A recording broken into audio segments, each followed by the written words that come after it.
Hi friends, saloon బచ్చలండి. ఈ ఆకుకూరను చాలా అరుదుగా తింటారు. పప్పు అనేది ప్రిపేర్ చేసుకుంటారు. కానీ ఆకుకూరతో ఫ్రై చేస్తే ఎలా ఉంటుందో నాకు కూడా తెలియదు. ఇదే ఫస్ట్ టైం అండి చేయడం.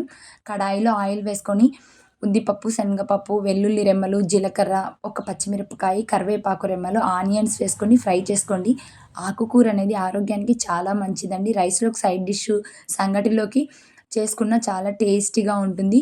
ఇక్కడ పెసరపప్పును ముందుగానే నానబెట్టుకున్నానండి. ఆయిల్‌లో ఈ ఆనియన్స్ ఫ్రై అయిన తర్వాత నానబెట్టుకున్న పెసరపప్పును అనేది యాడ్ చేసుకోండి. ఈ ఆకుకూరకు పెసరపప్పు యాడ్ చేస్తే చాలా టేస్టీగా ఉంటుందని యాడ్ చేశానండి. ఆకుకూర చిన్నగా కట్ చేసుకొని వాష్ చేసుకున్న తర్వాత యాడ్ చేయండి. ఇది ఆవిరికే మగ్గిపోతుంది. ఒకసారి ఇలా కలుపుకొని ప్లేట్ అనేది మూత పెట్టేసేయండి. ఆకుకూర తొందరగా క్విక్‌గా మగ్గిపోతుంది. చూడండి, నేను ఇక్కడ ఆకుకూర ఎంత తొందరగా మగ్గిపోయింది చూపిస్తున్నాను. అలాగే కొంచెం సాల్టు, కారం పొడి, జీరా పౌడరు, ధనియా పౌడర్, ఇక్కడ పప్పల పొడిని కొంచెం పప్పులు, కొబ్బరి, వెల్లుల్లి వేసుకొని పొడి చేసుకొని దీనికి యాడ్ చేశానండి. మీకు పల్లీల పొడి అయినా యాడ్ చేసుకోవచ్చండి. చాలా టేస్టీగా ఉందండి ఈ ఆకుకూర అనేది.